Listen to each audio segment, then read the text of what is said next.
Halo guys, di podcast kali ini saya ingin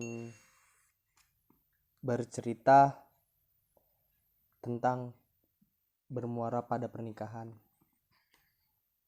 Saat menjalani sebuah hubungan, tentu kita ingin sekali hubungan kita berakhir pada pernikahan.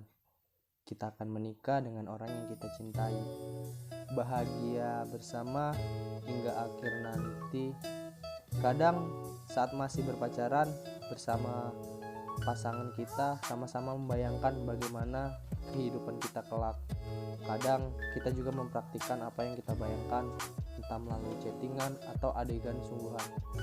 Sayangnya tidak semua hubungan bisa kita perjuangkan sampai pada pernikahan.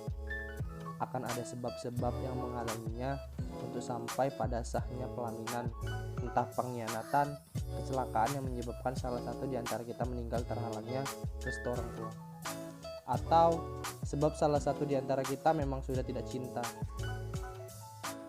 Menikah itu adalah nasib, mencintai itu adalah takdir. Menikah dengan orang yang kita cintai adalah kebahagiaan, namun mencintai orang yang kita nikahi atau menikahi dengan yang kita adalah sebuah keharusan.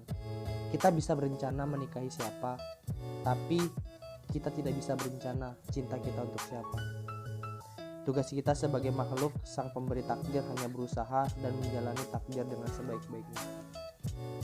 Meskipun jodoh sudah dijamin oleh Tuhan, dalam ilmu psikologi ada tanda-tanda yang memudahkan kita mengenali siapa jodoh kita. Tanda pertama, bersamanya kita merasa nyaman dan ikhlas akan segala kekurangannya. Semua manusia tidak ada yang terlahir dengan sempurna. Kita semua pasti memiliki kekurangan yang mungkin sulit untuk kita ubah.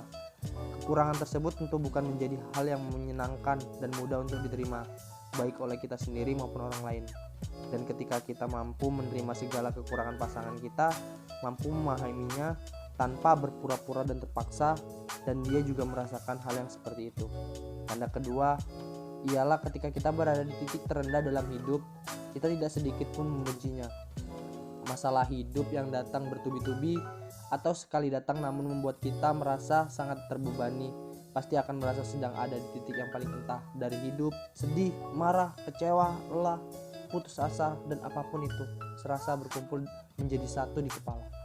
Tanda ketiga yaitu segala lelah dan bahkan amarah kita akan sirna seketika hanya dengan melihat wajahnya. Merasa lelah, suntuk, bosan, dan tidak mood karena suatu hal sering kita alami. Namun pernahkah kita bertemu dengan kasih kita saat sedang lelah-lelahnya dan tiba-tiba secara mengejut semua lelah itu seketika luntur? Tanda keempat, kita tidak akan sanggup menyakiti hati dan fisik pasangan.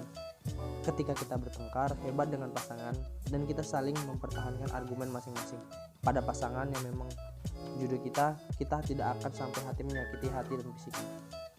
Yang kelima adalah direstui oleh keluarga dan sahabat kita. Restu orang tua itu penting dan utama, namun bukan berarti kita tidak butuh restu dari sahabat dan teman-teman kita yang lain. Tanda yang terakhir ialah tidak akan mampu berpura-pura di depan pasangan.